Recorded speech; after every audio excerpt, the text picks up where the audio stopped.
నమస్తే today Andhra news bulletin కి స్వాగతం. వార్తల్లోని వివరాలు. ఆంధ్రప్రదేశ్ లో చెత్త రాజకీయాలను కడిగేస్తారని సీఎం చంద్రబాబు అన్నారు. ఇవాళ మాచర్లలో స్వర్ణాంధ్ర స్వచ్ఛాంధ్ర కార్యక్రమంలో ఆయన పాల్గొన్నారు. ఈ సందర్భంగా సీఎం చంద్రబాబు మాట్లాడుతూ మాచర్లలో చాలా కాలం ప్రజాస్వామ్యం లేకుండా పోయిందని అన్నారు. కొందరు నేతలు రౌడీజంతో విధ్వంసం చేశారని కామెంట్ చేశారు.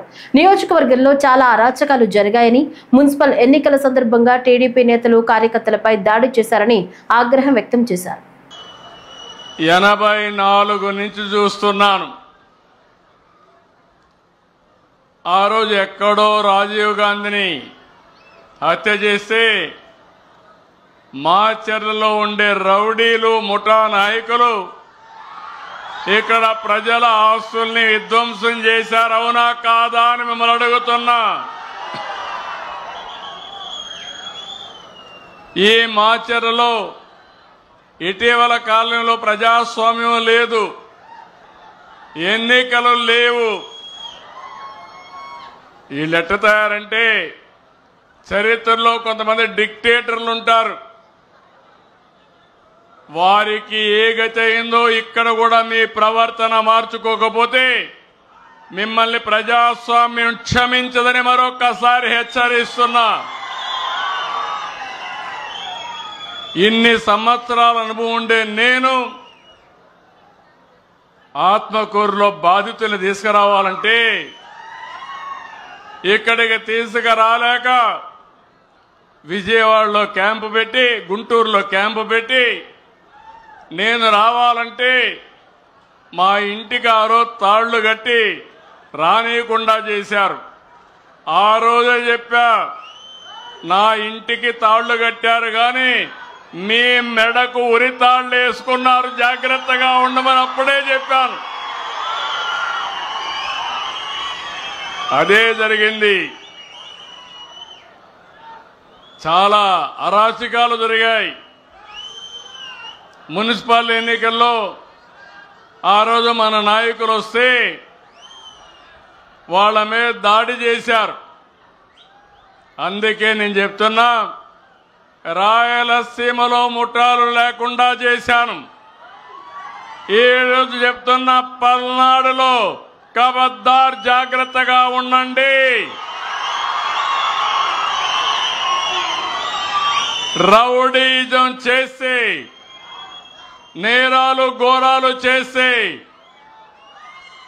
నేను 14లో ముఖ్యమంత్రి కాదు, 95లో ముఖ్యమంత్రిని. ఆ విషయమే చాలా సందర్భాల్లో చెప్పాను.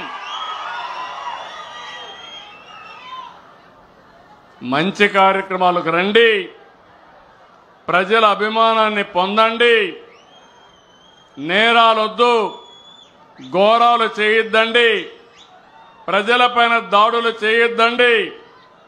అవసరమైతే ప్రజల ఆస్తులకు రక్షణగా నిలబడదాం తప్ప ఒక విద్రోహ శక్తులుగా తయారు కావద్దని కోరుతున్నా. Vijayawada NAREDCO central zone Amaravati property festival కు ముఖ్య అతిథిగా మంత్రి నారాయణ హాజరయ్యారు. ఈ సందర్భంగా మాట్లాడుతూ రియల్ ఎస్టేట్ రంగం బాగుంటే అన్ని రంగాలు బాగుంటాయన్నారు. కూటమి అధికారంలోకి రాగానే సీఎం చంద్రబాబు రియల్ ఎస్టేట్ అభివృద్ధికి ప్రాధాన్యత ఇచ్చారని, దేశంలో ఎక్కడా లేని విధంగా నిబంధనలు సరళతరం చేశామన్నారు. 18 మీటర్ల ఎత్తు వరకు నిర్మించే భవనాలకు సెల్ఫ్ డిక్లరేషన్ విధానం తీసుకొచ్చామన్నారు. గత ప్రభుత్వం అమరావతి రైతులను, రియల్ ఎస్టేట్ వ్యాపారులను అనేక ఇబ్బందులు పెట్టిందన్నారు. ఇప్పుడే నాకు చెప్పారు, దీని యొక్క రెస్పాన్స్ చాలా చాలా చాలా మేము అనుకున్న దానికంటే ఎంతో బాగుంది. దాదాపు 1000 మంది వరకు యాక్చువల్గా ఈరోజు రావటం జరిగిందన్నది నిజంగా చాలా చాలా సంతోషంగా ఉంది. ఎందుకంటే ముఖ్యమంత్రి గారు నాకు ఒకటే చెప్పారు ఈ శాఖ నాకు ఇచ్చినప్పుడు, రాష్ట్రం డెవలప్ కావాలంటే ఫస్ట్ రియల్ ఎస్టేట్ డెవలప్ కావాలి. ఫస్ట్ రియల్ ఎస్టేట్ డెవలప్ అయితే అన్ని రంగాలు ఆటోమేటిక్గా డెవలప్ అవుతాయి. కాబట్టి హై ప్రయారిటీ దీనికి ఇవ్వండి. ఏదైనా ఇబ్బందులు ఉంటే వాళ్ళతో కూర్చొని డిస్కస్ చేయండి. డిస్కస్ చేసి ఆ సమస్యలు సాల్వ్ చేయమంటే నేను యాక్చువల్గా అనేక దఫాలు మీ ఆర్గనైజేషన్తో మాట్లాడటం జరిగింది, మిగతా ఇతర ఆర్గనైజేషన్తో కూడా మాట్లాడాను. అంతేకాకుండా మా డిపార్ట్మెంట్లో ఉన్న అధికారులని అనేక రాష్ట్రాలకు పంపించాను. భారతదేశంలో అన్ని రాష్ట్రాలకు పంపించాను. అక్కడ ఉన్న రూల్స్ అండ్ రెగ్యులేషన్ ఏంది, ఇక్కడ ఏందని ఫస్ట్ స్టడీ చేయండి. అన్నీ స్టడీ చేసిన తర్వాత కమిటీలు వేసి కమిటీలో అనేక రిఫార్మ్స్ చేశాం. ముఖ్యమంత్రి గారు చూపిస్తే వెంటనే అసలు ఆలోచించకుండా చేయమన్నారు. ఆయన ఒకటే అన్నారు, మిగతా వాళ్ళు చేసిన దానికంటే +1 ఉండాలి, మిగతా రాష్ట్రాల కంటే నారాయణ +1 ఉండాలి. ఆ విధంగా గోహెడ్ అంటే అనేకమైన రిఫార్మ్స్ చేసాం, మీకు అందరికీ తెలిసిందే. అందులో ముఖ్యంగా 18 అడుగుల ఎత్తు వరకు సెల్ఫ్ సర్టిఫికేట్ చేసాం. 18 మీటర్ల వరకు బిల్డింగ్స్ కంటే 5 అంతస్తుల వరకు సెల్ఫ్ సర్టిఫికేట్ తీసుకొచ్చాము. అదేవిధంగా ఎల్టీపీలు, ఇంజనీర్లు, ఆర్కిటెక్చర్లకి వాళ్ళే అనుమతులు ఇచ్చే జీవోని తీసుకొచ్చాం. 500 చదరపు మీటర్ల కంటే ఎక్కువ విస్తీర్ణంలో నిర్మించే వాళ్ళకి సెల్లార్ ప్రొవిజన్ ఇచ్చాం. అది రిక్వెస్ట్ చేశారు, మీరే రిక్వెస్ట్ చేశారు, మీ రిక్వెస్ట్ మీద యాక్సెప్ట్ చేయడం జరిగింది. అదేవిధంగా లేఅవుట్లలో 12 మీటర్లు మినిమం రోడ్డు ఉండాలనేది అది 9 మీటర్లు తగ్గించాం. 12 మీటర్లను 9 మీటర్లు తీసుకొచ్చాం. గతం కంటే ఘనంగా దసరా మహోత్సవాలను నిర్వహిస్తామని సామాన్య భక్తులకు పెద్దపీట వేస్తూ వారికి సంతృప్తికరంగా అమ్మవారి దర్శన భాగ్యం కల్పించేందుకు పకడ్బందీ ఏర్పాట్లు చేశామని మంత్రి ఆనం రామ్ నారాయణ రెడ్డి తెలిపారు. ఇంద్రకీలాద్రిపై జరగనున్న దసరా మహోత్సవాలు 2025 ఏర్పాట్లపై మోడల్ గెస్ట్ హౌస్ లో మంత్రుల బృందం అధికారుల సమీక్షా సమావేశం జరిగింది. ఈ సందర్భంగా మాట్లాడుతూ ముఖ్యమంత్రి ఆదేశాల మేరకు దసరా మహోత్సవాల్లో సామాన్య భక్తులే ప్రాధాన్యంగా చర్యలు చేపడుతున్నామని తెలిపారు. ఇందులో భాగంగా వీవీఐపీ దర్శనాలను తగ్గిస్తున్నామని చెప్పారు. ప్రభుత్వ ప్రోటోకాల్ పరిధిలోకి వచ్చే ప్రముఖులకు మాత్రమే అంతరాలయ దర్శనం కల్పిస్తామని, రిఫరెన్స్ లేఖలపై వచ్చేవారు బంగారు వాకిల్ నుంచే అమ్మవారిని దర్శించుకోవాల్సి ఉంటుందని చెప్పారు. ఉదయం 7 గంటల నుంచి 9 గంటల మధ్య, సాయంత్రం 3 నుంచి 5 గంటల మధ్య వీఐపీ దర్శనాలు ఉంటాయని తెలిపారు. వృద్ధులు, దివ్యాంగులకు ప్రత్యేక ఏర్పాట్లు చేశామన్నారు. శరన్నవరాత్రి అన్ని రోజులు 500 రూపాయల దర్శన టికెట్ను రద్దు చేశామని, ఆ క్యూ లైన్ ను కూడా సాధారణ భక్తులకు వినియోగిస్తామని తెలిపారు. దఫాలుగా మనం మాట్లాడుకున్నాం. ఈ దసరా ఉత్సవాలని, కనకదుర్గమ్మ వారి బ్రహ్మోత్సవాలని అత్యంత వైభవంగా జరపాలని, గౌరవ ముఖ్యమంత్రి గారు ఇచ్చినటువంటి ఆదేశాలని అమలు చేయాలి ప్రతి ఒక్కదానిలో కూడా అని చెప్పి మనం అనేక రివ్యూ సమావేశాలు పెట్టుకున్నాం.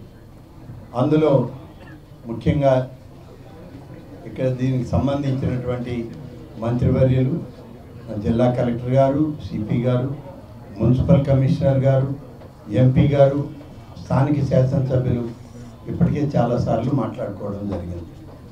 ఇవాళ దగ్గరకు వచ్చింది. 22వ తారీఖు నుంచి దసరా శరన్నవరాత్రి ఉత్సవాలు ప్రారంభమవుతూ ఉన్నాయి.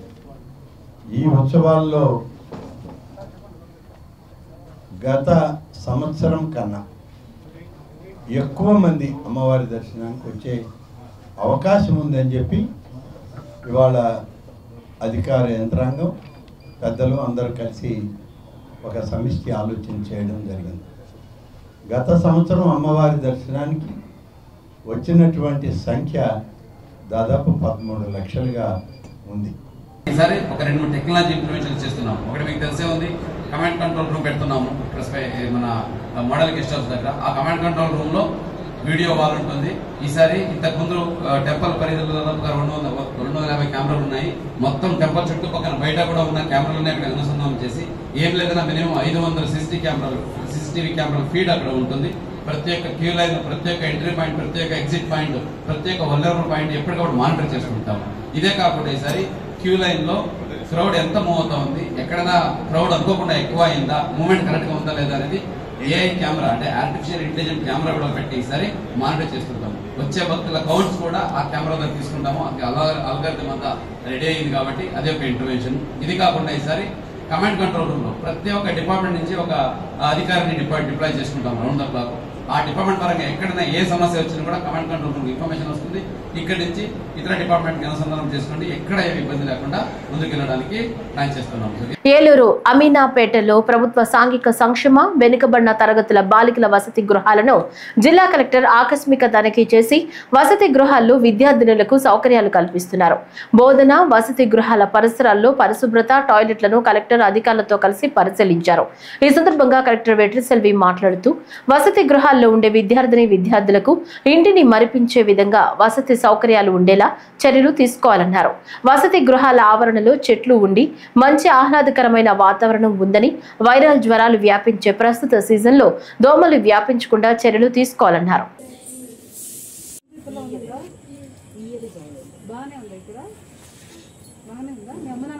చూడడానికి ఎప్పుడు వస్తున్నారు? మీ ఇంట్లో నుంచి వచ్చి చూసుకుంటారా? ఎప్పుడు వస్తారు? బాగానే చూసుకుంటారా? కొత్తగా వచ్చిన పిల్లల్ని బాగా చదవండి. గుడ్ టచ్ బ్యాడ్ టచ్ తెలుసా? ఎంతమందికి తెలుసా? పోలీసింగ్ లో అధునాతన సాంకేతికతను వాడడంలో ఏపీ పోలీసులు ముందంజలో ఉంటున్నారు. గుంటూరు జిల్లా సంగం జాగర్లముడి వద్ద గల రైల్వే ట్రాక్ పక్కన పొలాల్లో పేకాట రాయుళ్లు ఆటను ఆధునిక డ్రోన్లతో పోలీసులు కట్టించారు. సుమారు 17 మంది పేకాట రాయుళ్లు డ్రోన్ ను చూసి పరిగెత్తిన తీరు ప్రజలను ఆశ్చర్యంలో ముంచెత్తింది. పొలాల్లో చెరువు గట్ల మీద డ్రోన్లను తప్పించుకోవడానికి వారు పడ్డ పాటలు చూసి ప్రజలు నవ్వుకున్నారు. ఈ రైడ్ లో వడ్లముడికి చెందిన 17 మందిలోనూ 12 మందిని అరెస్టు చేసి 1,62,000 రూపాయల నగదును 2 బైకులను స్వాధీనం చేసుకున్నామని తెనాలి రూరల్ ఎస్ఐ ఆనంద్ తెలిపారు.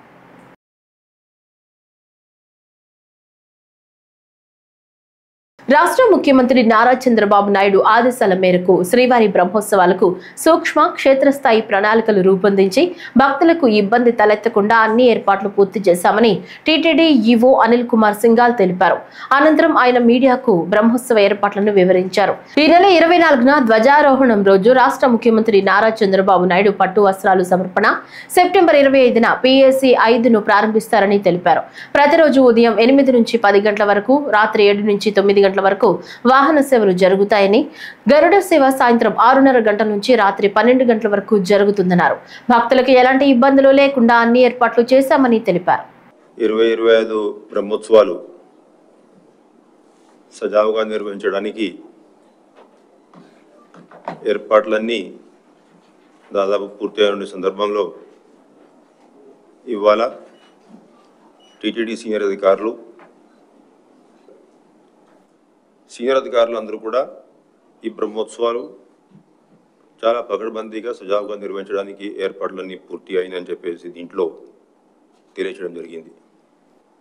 అయితే ఇప్పటికే కొన్ని ఫార్మల్గా చేసేటువంటి కార్యక్రమాలు గవర్నమెంట్ ముఖ్యమంత్రులు ఎవరు డిస్కస్ చేస్తున్నప్పుడు మాకు ఇచ్చేటువంటి దిశానిర్దేశం ఏంటంటే తిరుమల పవిత్రతని కాపాడుకోవాలి, సామాన్య భక్తులకి ఎటువంటి ఇబ్బంది లేకుండా సజావుగా ఈ బ్రహ్మోత్సవాలు నిర్వహించడానికి అన్ని ఏర్పాట్లు పకడ్బందీగా చేసుకోవాలని చెప్పేసి ఆదేశాలు జారీ చేయడం జరిగింది. అవే ఆదేశాలు దృష్టిలో పెట్టుకొని మైన్యూట్గా అన్ని అంశాల మీద వివిధ డిపార్ట్మెంట్స్ అందరూ కూడా ఫోకస్ చేసుకొని కృషి చేస్తూ ఉన్నారు. స్వామివారి వాహన సేవ టైమింగ్స్ మీరు అందరికీ తెలిసిందే. సాయంత్రం 7 గంటల నుంచి 9 గంటల వరకు, ఉదయం 8 నుండి 10 గంటల వరకు ఎక్కువ వాహన సేవలు ఉంటాయి. గరుడ సేవ నాడు సాయంత్రం 6:30కి వాహన సేవ ప్రారంభిస్తాం. అదే మొట్టమొదటి రోజు 24వ తేదీ పెద్ద శేష వాహనం ఏదైతే ఉందో అది నైటు 9 నుంచి 11 గంటల వరకు ఉంటుంది.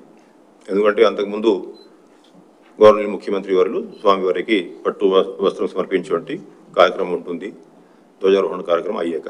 అయితే ఈ లక్షలాది మంది భక్తులు ఈ 9 రోజుల పాటు స్వామివారిని దర్శించుకోవడానికి అవకాశం ఉంటుంది. అదేవిధంగా వాహన సేవ తిలకించే అవకాశం ఉంటుంది. కాబట్టి చాలామంది భక్తులు ప్లాన్డ్గా తిరుమలకి రావడం జరుగుతుంది. అది ప్రతి సంవత్సరం జరిగేటువంటి ఆనవాయితీ. అయితే మెయిన్గా సామాన్య భక్తులకి ఏ విధంగా ప్రాధాన్యత ఇవ్వాలి దాని మీద అంతకుముందు ఉన్నటువంటి ఎక్స్పీరియన్స్ కూడా టీటీడీకి ఉంది. అదేవిధంగా టీటీడీ బోర్డు కూడా డీటెయిల్గా సమీక్షించుకున్నారు. ఆన్లైన్లో న్యూడ్ వీడియోలతో పరిచయం చేసుకుని బెదిరింపులకు పాల్పడిన ముగ్గురు ముఠా సభ్యులను కర్నూలు పోలీసులు అరెస్టు చేశారు.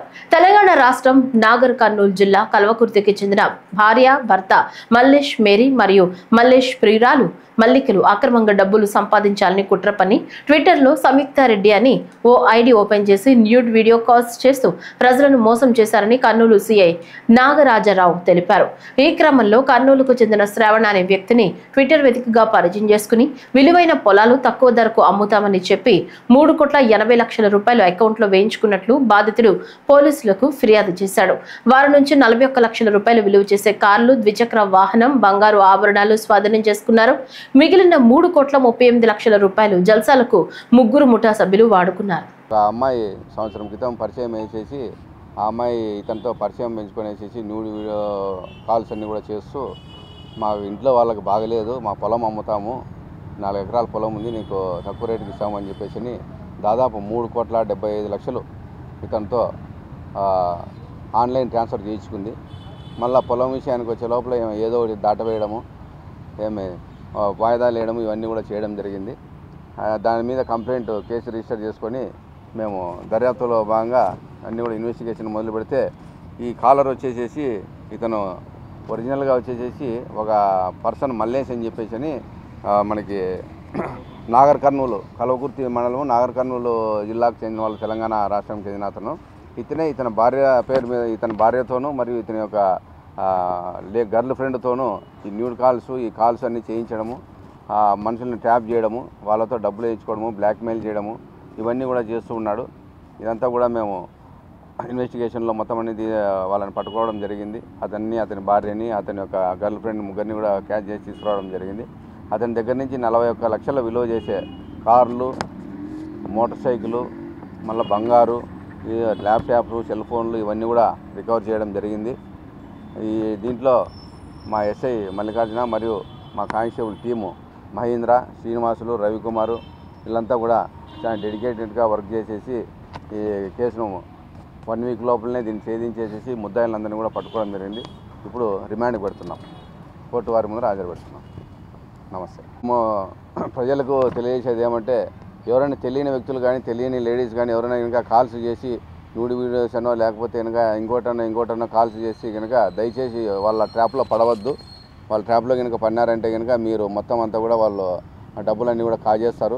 కలెక్టర్ కార్యాలయం నుంచి మంగినపూడి బీచ్ వరకు ప్రజలకు స్వచ్ఛతా హీ సేవా కార్యక్రమంపై అవగాహన కల్పిస్తూ జిల్లా కలెక్టర్ డీకే బాలాజీ ఆధ్వర్యంలో 10K సైక్లింగ్ నిర్వహించారు. జిల్లా కలెక్టర్ బాలాజీ మాట్లాడుతూ స్వచ్ఛతా హీ సేవా కార్యక్రమంలో జిల్లా ప్రజలందరూ భాగస్వామ్యం కావాలని తెలిపారు. నెలలో ప్రతి 3వ శనివారం ప్రజలు తమ చుట్టుపక్కల పరిసర ప్రాంతాలను పరిశుభ్రంగా ఉంచుకునేలా చర్యలు తీసుకుంటున్నట్లు తెలిపారు. ప్రభుత్వ, ప్రైవేట్ కార్యాలయాల్లో ప్లాస్టిక్ వాడకాన్ని నిషేధించి క్యారీ బ్యాగుల స్థానంలో జ్యూట్ బ్యాగులను, ప్లాస్టిక్ వాటర్ బాటిల్ స్థానంలో స్టీల్ వాటర్ బాటిల్ ను ఉపయోగించాలని తెలియజేశారు. ప్రతి ఒక్కరూ ఫిట్ గా ఉండడానికి సైకిల్ ను తమ దినచర్యలో భాగంగా అలవాటు చేసుకోవాలని తెలిపారు. స్వచ్ఛాంధ్ర అనేది స్వర్ణాంధ్రలో 10 సూత్రాలు ఒక భాగంగా ఏర్పాటు చేసుకునే విషయం అందరికీ తెలిసే ఉంది. దాంట్లో భాగంగా ఈ నెల మనకు సెప్టెంబర్ 15వ తేదీ నుంచి అక్టోబర్ 2వ తేదీ వరకు స్వచ్ఛతా హీ సేవ అనే కార్యక్రమం చేపట్టడం జరిగింది. దాంట్లో భాగంగా ఈ రోజు మనము మన కలెక్టరేట్ నుంచి, మచిలీపట్నం కలెక్టరేట్ నుంచి మంగినపూడి బీచ్ వరకును సైక్లథాన్ చేయిస్తూ దాంట్లో ప్రజలందరికీ కూడా మనము స్వచ్ఛత గురించి అవగాహన కల్పిస్తూ మంగినపూడి బీచ్ లో కోస్టల్ క్లీనప్ డే అని పెట్టేసి అక్కడంతా బీచ్ క్లీనింగ్ యాక్టివిటీ కూడాను చేపట్టడం జరిగింది. సో కృష్ణా జిల్లా ప్రజలందరికీ కోరుతున్నాను, మనం సింగిల్ యూజ్ ప్లాస్టిక్ వాడకాన్ని ఖచ్చితంగా తగ్గించాలి. తర్వాత తడి చెత్త, పొడి చెత్తనంతా వేరువేరు చేయాలి. సో స్వచ్ఛాంధ్ర, స్వర్ణాంధ్ర ఏర్పాటు చేసేదానికి అందరూ కూడా భాగస్వామ్యులై సహకరించాలి అని కోరుతున్నాను. రాష్ట్రమంతా పచ్చదనంతో కళకళలాడాలన్నదే రాష్ట్ర ప్రభుత్వ ధ్యేయమని మంత్రి బాల వీరాంజనేయ స్వామి అన్నారు. కొండపి నియోజకవర్గం టంగుటూరు గ్రామ పంచాయతీ పరిధిలోని బాపూజీ కాలనీలో శనివారం నిర్వహించిన స్వచ్ఛాంధ్ర, స్వర్ణాంధ్ర కార్యక్రమంలో భాగంగా జిల్లా కలెక్టర్ రాజాబాబుతో కలిసి ఆయన మొక్కలు నాటారు.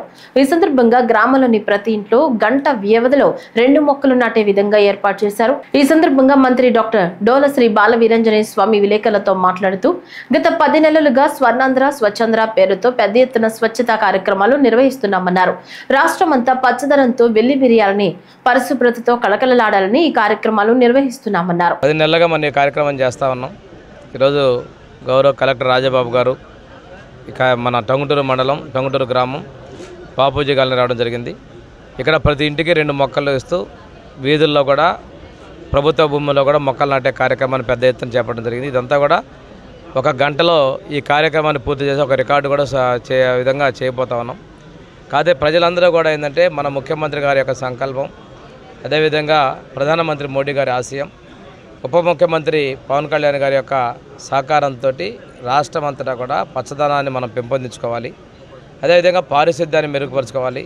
దీనివల్ల రాష్ట్రం శుభ్రంగా ఉండాలి, ఆనందదాయకంగా ఉండాలి, ఆరోగ్యంగా ఉండాలి, శుభ్రంగా ఉండాలి. అదేవిధంగా ప్రతి కుటుంబం నుంచి కూడా మనం ఈ వేస్ట్ని కూడా చెత్తను కూడా కలెక్ట్ చేసి దాని నుంచి కూడా సంపద సృష్టించాలనేది ముఖ్యమంత్రి గారి ఆలోచన. అందువల్ల గ్రామాల్లో వచ్చేటువంటి వేస్ట్ కూడా పంచాయతీ వాళ్ళు కలెక్ట్ చేసుకొని అవసరమైతే దాన్ని సర్కులర్ ఎనర్జీ అని చెప్పేసి ముఖ్యమంత్రి గారు ఏదైతే ఉందో ప్లాస్టిక్ని వేరే విధంగాను మిగిలిన వాటిని ఎరువుగాను ఈ విధంగా మార్చి ముందుకు తీసుకెళ్లాలనేది ముఖ్య ఆలోచన. దీనికి కూడా ప్రభుత్వం ప్రత్యేకంగా ప్రధాన భాగస్వామ్యంగా పెట్టుకుని ఈరోజు ముఖ్యమంత్రి గారు మాచర్ల నియోజకవర్గంలో కూడా ఈ కార్యక్రమానికి వెళ్తూ ఉన్నారు. ప్రకాశం జిల్లా ప్రజలందరికీ ప్రతి ఇల్లు కూడా శుభ్రంగా ఉండాలి. తర్వాత ఈ ప్లాస్టిక్ ఏదైతే ఉందో ప్లాస్టిక్స్ని ఆల్మోస్ట్ మనం నిషేధించాము. సో మనం కూడా దీన్ని తగ్గించాలి. గతంలో లేదు, ఇప్పుడు చాలా విరివిగా ఈ ప్లాస్టిక్ వాడుతున్నారు కాబట్టి ప్రజల అవగాహనతో ఉండాలి. ప్లాస్టిక్ వల్ల చాలా అనర్థాలు ఉన్నాయి. సో దాన్ని మనం తగ్గించాలి. సో తగ్గించలేని పరిస్థితిలో ఉన్నప్పుడు దాన్ని ఎట్లా మేనేజ్ చేయాలి, దాని నుంచి ఇన్కమ్ ఎట్లా తీసుకోవాలనే దాని మీద గౌరవ ముఖ్యమంత్రి వర్యులు సర్క్యులర్ ఎకానమీ అనే ఒక కాన్సెప్ట్ని మనకు ప్రవేశపెట్టారు. దాంట్లో భాగంగా ప్రతి విలేజ్లోనూ కూడా ప్లాస్టిక్ని అంతా కూడా మా ఆఫీసర్సే, పంచాయతీ ఆఫీసర్సే వాళ్ళు కలెక్ట్ చేస్తున్నారు. కలెక్ట్ చేసి దాంట్లో వచ్చిన ఇన్కమ్ను కూడా వాళ్ళకి ఇవ్వడం కూడా జరుగుతుంది. దయచేసి మీరు దీన్ని సీరియస్గా తీసుకోవాలి. ప్రజలతో పాటు విలేజ్లో ఉన్నటువంటి ఆఫీసర్స్, మా ఆఫీసర్స్ ఎవరైతే ఉన్నారో ప్రతి ఇంటింటికి కూడా వాళ్ళు వచ్చి చెప్పడం జరుగుతుంది. క్లాప్ మిత్రస్ ద్వారా చెప్తున్నారు, పంచాయతీ ఆఫీసర్స్ ద్వారా చెప్తున్నారు, గవర్నమెంట్ ప్రోగ్రాం ద్వారా చెప్తున్నాము. గౌరవ మంత్రివర్యులు కూడా వారి లెవెల్లో విరివిగా ప్రచారం కూడా ఇస్తున్నారు. ఇన్ని చేస్తున్నప్పటికీ కూడా మనం ఇంకా దాన్ని పూర్తిగా గ్రహించలేకపోవడం అనేది కరెక్ట్ కాదు. తిరుపతిలోని శ్రీ వెంకటేశ్వర వైద్య కళాశాలలో 5వ జాతీయ ఫార్మకో విజిలెన్స్ వారోత్సవాల సందర్భంగా మందులను అనవసరంగా వాడడం వల్ల కలిగే దుష్ప్రభావాలు వివరిస్తూ అవగాహన ర్యాలీని ఈ రోజు మెడికల్ కళాశాల సిబ్బంది విద్యార్థులు నిర్వహించారు. ఈ సందర్భంగా శ్రీ వెంకటేశ్వర వైద్య కళాశాల ప్రిన్సిపల్ జి రవి ప్రభు మాట్లాడుతూ వైద్యులను సంప్రదించకుండా మనకున్న అనారోగ్య సమస్యలకు సంబంధించి మందులను వాడటం వల్ల ఎన్నో రకాల సైడ్ ఎఫెక్ట్స్ వచ్చే అవకాశం ఉందన్నారు. అనారోగ్య సమస్యలు వచ్చినప్పుడు వైద్యులను సంప్రదించి రాసిచ్చిన ప్రిస్క్రిప్షన్లోని మందులను మాత్రమే వాడాలన్నారు. ప్రత్యేకంగా ఏంటంటే మందులు అనేవి అందరికీ తెలిసిన విషయమే. ఏదైనా వ్యాధి ఉన్నప్పుడు వాటిని తగ్గించడం కోసము ఈ మందుల వినియోగం అనేది చాలా ముఖ్యమైన పాత్ర వహిస్తుంది. కానీ ఏంటంటే ఈ మందులు వాడడంలో కొన్ని జాగ్రత్తలు అనేవి అందరూ తీసుకోవాల్సిన అవసరం ఉంది. వీటి గురించి అవగాహన కార్యక్రమము ప్రజలందరికీ తెలియజెప్పాలనే ఉద్దేశంతో ఈ వారం రోజులు పాటిస్తున్నాము. పేషెంట్ సేఫ్టీ ముఖ్యము అనే కాన్సెప్ట్ మీద ఈ ఏడాది ఏంటంటే రోగి యొక్క రక్షణ అనేది చాలా ముఖ్యమైన పాత్ర వహిస్తుంది. కాబట్టి దానిపైన మనము దాని మీద కాన్సన్ట్రేట్ చేస్తూ ఈ సంవత్సరం మనం దాని మీద చేస్తున్నాము. ప్రత్యేకంగా ఏంటంటే ప్రజలకు మేము తెలియజెప్పేది ఏంటంటే మందుల వినియోగం అనేది చాలా జాగ్రత్తగా వాడవలసింది. డాక్టర్లు దాన్ని వాడమని చెప్తేనే, అలాగే డాక్టర్లు వాడమన్న డోస్ ప్రకారము తక్కువ వాడినా అది సరిగా పనిచేయదు, ఎక్కువ వాడినా కూడా దాని మీద దుష్ప్రభావాలు ఉండే అవకాశం ఉంది. అలాగే మెడికల్ షాపులో ఏమీ డాక్టర్ యొక్క సలహా లేకుండా, అలాగే ఫార్మసిస్ట్ సలహా లేకుండా ఎట్టి పరిస్థితుల్లోనూ మందులు వినియోగం వాడడం వల్ల చాలా దుష్ప్రభావాలు వచ్చే అవకాశం ఉంది. చాలామంది చాలా అడ్వర్స్ ఎఫెక్ట్స్ వచ్చిన సందర్భాలు ఉన్నాయి. అందుకని ప్రత్యేకంగా ఈ వారం రోజులు కూడా ఏంటంటే ఈ అవగాహన కోసం మనం ఈ మెడికల్ కాలేజ్ తరపు నుంచి చేస్తున్నాము. మంగినపూడి బీచ్ నందు అంతర్జాతీయ సముద్ర తీర పరిశుభ్రత దినోత్సవం సందర్భంగా జిల్లా కలెక్టర్ బాలాజీ జిల్లా అధికారులతో కలిసి స్వచ్ఛ భారత్ స్వచ్ఛ కార్యక్రమాన్ని నిర్వహించారు. బీచ్ పరిసర ప్రాంతాల్లో ప్లాస్టిక్ వ్యర్థాలను, క్యారీ బ్యాగ్లను, చెత్తా చెదారాన్ని అధికారులతో కలిసి శుభ్రపరిచారు. జిల్లా కలెక్టర్ బాలాజీ మాట్లాడుతూ మానవులు చేసే చిన్న చిన్న తప్పిదాల వల్ల సముద్ర జీవుల మనుగడకు ప్రమాదం వాటిల్లుతోందని తెలిపారు. ప్లాస్టిక్ క్యారీ బ్యాగులు, బాటిళ్లను వినియోగించిన తరువాత తీర ప్రాంతంలో పడివేయటం వల్ల సముద్ర ఆటుపోట్ల అలల తాకిడికి సముద్రంలో కలిసి కాలుష్యం ఏర్పడుతోందని తెలిపారు. మనం ఆరోగ్యంగా ఉండాలి అంటే దాంట్లో ఒక ముఖ్యమైన అంశం మన చుట్టుపక్కల ఉన్న పర్యావరణం. మనము పర్యావరణం నుంచి గాలి పీల్చుకుంటాము. పర్యావరణంలో మనకు శుభ్రంగా ఉంటే మనకు ఎటువంటి జబ్బులు రావు. కానీ మనము రాను ఏమైపోయింది, మనం చిన్నప్పుడు ఒక షాపుకు వెళ్తే మనమే ఇంటి నుంచి సంచి తీసుకొని వెళ్ళేవాళ్ళము.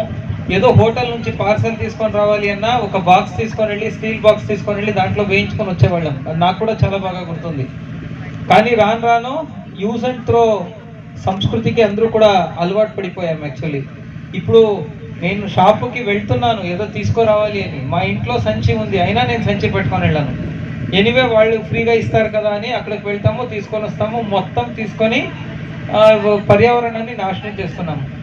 ఈ ప్లాస్టిక్ వాడటం వల్ల మనకు డ్రైనేజ్లో ప్లాస్టిక్ వేస్తాము, అప్పుడు డ్రైనేజ్ వాటర్ పారదు, వాటర్ అక్కడే నిల్వ ఉండిపోతుంది. దాని నుంచి దోమల బెడద స్టార్ట్ అవుతుంది. దాని నుంచి రకరకాల జబ్బులు వస్తాయి. ఇప్పుడు అన్ని కొత్త రకాల జబ్బులు. ఇప్పుడు మీరు కేరళలో చూస్తే ఆల్రెడీ ఏంటి అంటే అది కూడాను నీటి నిల్వలోనే బ్రీడ్ అయ్యే మైక్రో ఆర్గానిజం నుంచి వచ్చేదన్నమాట యాక్చువల్లీ. సో దానికే మనము మన బిహేవియర్లో సమూలంగా చేంజ్ చేసుకునే అవసరం ఎంతో ఉంది. దాంట్లోనే భాగంగా ఇప్పుడు ఈరోజు ప్రభుత్వం ఈ 15 రోజులు స్వచ్ఛతా హీ సేవ అనే కార్యక్రమాన్ని ఏర్పాటు చేసుకుంది. దాంట్లో ఈరోజు మనము మంగినపూడి బీచ్ని క్లీనింగ్ ప్రోగ్రామ్ ఏర్పాటు చేసుకున్నాము. ఈరోజు కోస్టల్ క్లీనప్ డే కూడా. ఇక్కడ మనం అందరూ కూడా ఆనందంగా ఉండాలి, ఉత్సాహంగా ఉండాలి, అలరించాలి అనే ఉద్దేశంతో ఇక్కడికి బీచ్కి వస్తాము. వచ్చినప్పుడు ఇక్కడేమో తింటాము, ఇక్కడే పారేసిపోతాము. నెక్స్ట్ వచ్చే వాళ్ళకి బీచ్ని సుందరంగా మనము తీర్చిదిద్ది దాన్ని అలాగే ఉంచే అవసరం ఎంతో ఉంది. సో దానికే ఈరోజు మనము బీచ్ని వీలైనంత వరకు మనము క్లీనప్ యాక్టివిటీ టేకప్ చేయాలి అని కోరుకుంటున్నాను. సముద్ర తీరాన్ని కాపాడే బాధ్యత అందరిపై ఉందని, పర్యావరణ పరిరక్షణకు అందరూ కలిసికట్టుగా కృషి చేయాలని శ్రీకాకుళం జిల్లా కలెక్టర్ స్వప్నిల్ దినకర్ పుణ్కర్ అన్నారు. అంతర్జాతీయ తీర పరిశుభ్రత దినోత్సవం 2025 మరియు సేవా పర్వ 2025 సందర్భంగా పరిశుభ్రత కార్యక్రమం కాలుష్య నియంత్రణ మండలి ఆధ్వర్యంలో నిర్వహించారు. సముద్ర పర్యావరణ పరిరక్షణపై ప్రజలకు అవగాహన కల్పించారు. శ్రీకాకుళం జిల్లాలో ఉన్న 912 గ్రామ పంచాయతీల పరిధిలో ఇంతవరకు మొదటి విడతగా 231 గ్రామ పంచాయతీలను స్వచ్ఛాంధ్ర స్వర్ణాంధ్రప్రదేశ్ లో భాగంగా ఓడిఎఫ్ మరియు మోడల్ గ్రామాలుగా గుర్తించామని, ఈ రోజు 31 గ్రామ పంచాయతీలను ఓడిఎఫ్ మరియు మోడల్ గ్రామాలుగా ప్రకటిస్తామని చెప్పారు. ప్రోగ్రామ్ చాలా మంచిగా ఈ ఏర్పాటు చేసినందుకు పొల్యూషన్ కంట్రోల్ బోర్డుకి, డిపిఓకి, అలాగే ఇక్కడ గ్రామస్తులకి, బీజేపేట గ్రామస్తులకి చాలా ధన్యవాదాలు. ఎందుకంటే మనకి గతంలో యోగాంధ్రలో నేషనల్ అవార్డు, మనకి వరల్డ్ రికార్డ్ కూడా మనకి ఇక్కడ నుంచినే వచ్చింది. కాబట్టి చాలా మంచి విలేజ్ ఇది. ఇలాగే ఫ్యూచర్లో ఇంకా ప్రోగ్రామ్స్ ఇక్కడ పెడతాం. ఒక పక్కన ఒక షాగ్స్ కూడా రెడీ అవుతుంది. సో వరల్డ్ టూరిజం డే రోజు 27 సెప్టెంబర్ రోజు అది కూడా ఓపెన్ చేయవచ్చు. లేదా ఒకసారి చూసుకొని మన ఎన్టీఆర్ డిస్ట్రిక్ట్లో టూరిజం ప్రాజెక్ట్ కూడా మనం ఆ రోజు ఓపెన్ చేయబోతున్నాం. Thank you. క్లీనప్ డే సందర్భంగా ఈరోజు శ్రీకాకుళం నియోజకవర్గం పెద్దగనగలవనిపేటలో ఈరోజు ఈ బీచ్ క్లీనింగ్ ప్రోగ్రాం పెట్టారు. ఈ కార్యక్రమానికి ముఖ్య అతిథులుగా గౌరవ డైనమిక్ కలెక్టర్ గారు స్వప్నిల్ దినకర్ పుణ్కర్ గారు, అలాగే ఇంకో డైనమిక్ జేసీ గారు ఫర్మాన్ అహ్మద్ గారు, అలాగే యంగ్ మన ట్రైనింగ్ కలెక్టర్ గారు రావడం జరిగింది. అలాగే ఈ కార్యక్రమానికి pollution control board officer Karunasri గారు, పెద్ద ఎత్తున స్వచ్ఛంద సంస్థ నుండి అందరూ వచ్చి పాల్గొనడం జరిగింది. యాక్చువల్గా ఇప్పుడు ఎక్కడ చూసిన వ్యర్థాలు సముద్రంలోకి డైరెక్ట్గా నదుల ద్వారా అలాగే కాలువల ద్వారా వచ్చి కలిసిపోతున్న వైనం, దాంట్వల్ల మత్స్య సంపద తగ్గిపోవడం, అలాగే పొల్యూషన్ అవడం, వాటర్ చేపల కడుపులోకి కూడా ఈ ప్లాస్టిక్ వ్యర్థాలు వెళ్ళిపోవడం, అలాగే ఆవులు కడుపుల్లోకి కూడా వెళ్ళి కేజీలు తీసి 40-50 కేజీలు తీసిన పరిస్థితి మనం ఈ మధ్య వీడియోల్లో చూస్తున్నాం. నిన్న కూడా ఒక క్వశ్చన్కి కాలుష్యం మీద పెద్ద చర్చ జరిగింది. గౌరవ ఉప ముఖ్యమంత్రి పవన్ కళ్యాణ్ గారు ప్రస్తావిస్తూ దీనికి ఒక ఫుల్ డే అసెంబ్లీలో కేటాయించాలని, పెద్ద ఎత్తున దీనికి ప్రజాప్రతినిధులు కూడా సహకరించాలి. ఇది గవర్నమెంట్ నుండే కాదు, పబ్లిక్ నుండి కూడా పెద్ద ఎత్తున సపోర్ట్ రావాలి, ఒక అవేర్నెస్ రావాలి. అప్పుడే దీన్ని మనం పూర్తిగా కంట్రోల్ చేయగలమని దీని మీద పెద్ద డిస్కషన్ కూడా జరిగింది. ఎందుకంటే ఎక్కడికక్కడే ఫ్లెక్సీలు పెట్టడం, అలాగే ప్లాస్టిక్ యూసేజ్ కూడా ముందు ప్రజలు మనం వాడకూడదు అనేది ముందు ప్రజల నుండి కూడా రావాలని కోరడం జరిగింది. నెక్స్ట్ వీక్ మోస్ట్లీ దీనిపైన పెద్ద చర్చ కూడా అసెంబ్లీలో జరుగుతుంది. ఎందుకంటే ఈ బీచ్ క్లీనింగ్లు చాలా ఇంపార్టెంట్. వచ్చే వ్యర్థాలన్నీ కూడా కాలువల నుండి బాటిల్స్ కానీ కవర్స్ కానీ అన్నీ కూడా దీనికి వచ్చేస్తున్నాయి. అవి మళ్ళీ భూమిలో కలాలంటే వందల సంవత్సరాలు పడుతుంది. దాన్ని మళ్ళీ ఈ ఆవు పాలల్లో కూడా వస్తున్న పరిస్థితి. తల్లి పాలల్లో కూడా మైక్రో లెవెల్లో ఇది మైక్రో లెవెల్లో ఇది ప్లాస్టిక్ ఇది ఉందని కూడా నిన్న మాట్లాడడం జరిగింది. వైఎస్ఆర్సీపీ ఎమ్మెల్సీలు మరి రాజశేఖర్, బల్లి కళ్యాణ చక్రవర్తి, కర్రి పద్మశ్రీలు తెలుగుదేశం పార్టీలో చేరారు. గుంటూరు జిల్లా ఉండవల్లిలోని ముఖ్యమంత్రి క్యాంపు కార్యాలయంలో సీఎం చంద్రబాబు నాయుడు సమక్షంలో టీడీపీలో చేరారు. వీరికి పార్టీ కండువాలు కప్పిన ముఖ్యమంత్రి చంద్రబాబు వారిని తెలుగుదేశం పార్టీలోకి ఆహ్వానించారు. పార్టీలో చేరిన నేతలకు ముఖ్యమంత్రి శుభాకాంక్షలు తెలిపారు. ఈ కార్యక్రమంలో టీడీపీ రాష్ట్ర అధ్యక్షులు పల్లా శ్రీనివాసరావు, ఎంపీ లావు శ్రీకృష్ణ దేవరాయలు, పలువురు ఎమ్మెల్యేలు, ఎమ్మెల్సీలతో పాటు పార్టీ కీలక నేతలు పాల్గొన్నారు.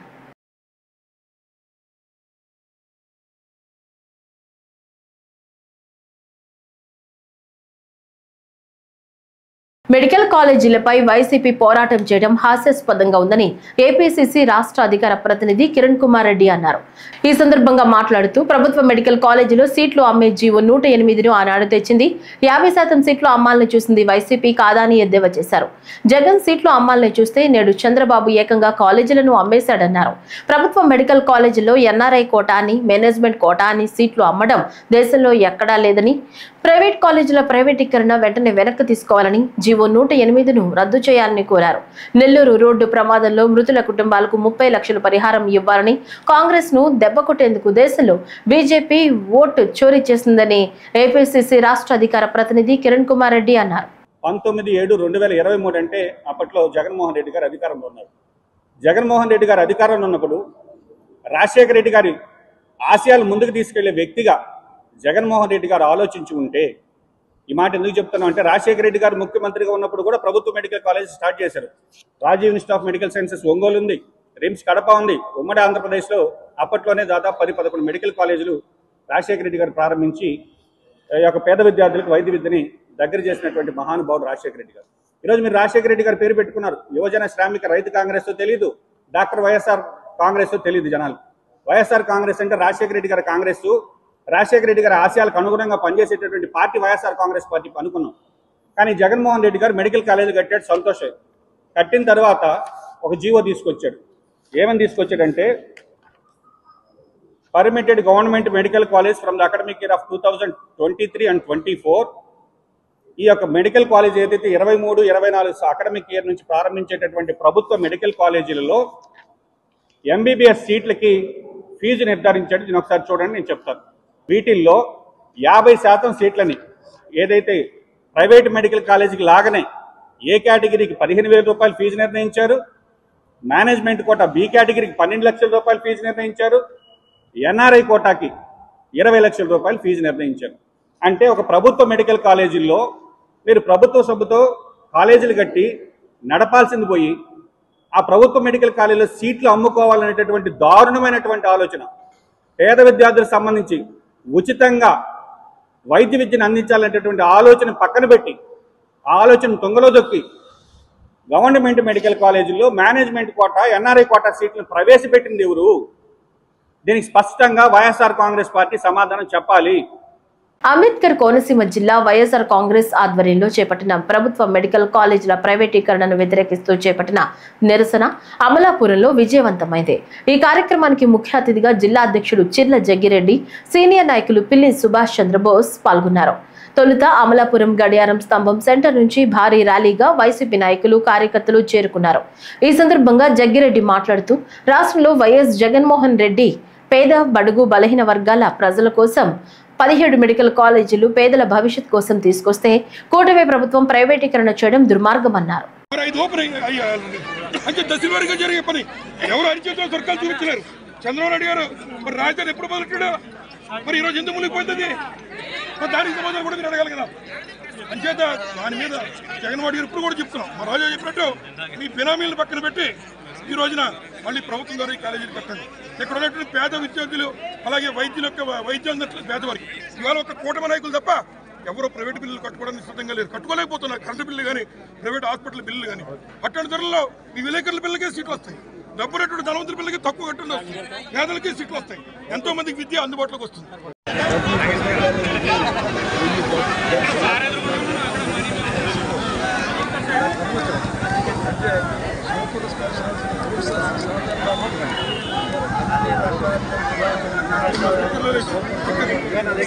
శ్రీశైలం జలాశయానికి భారీగా వరద ఉధృతి పెరిగింది.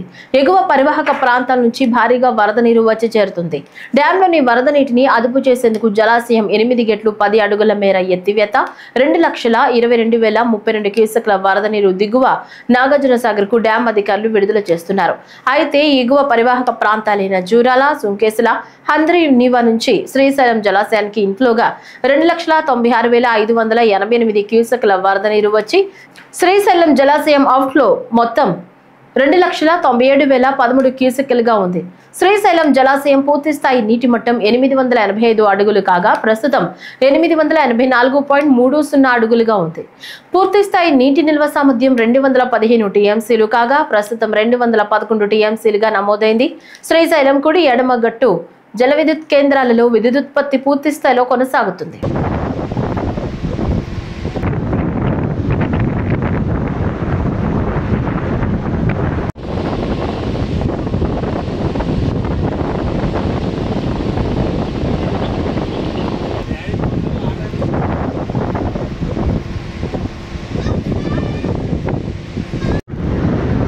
ఈ వార్తలు ఇంతటితో సమాప్తం. నమస్కారం.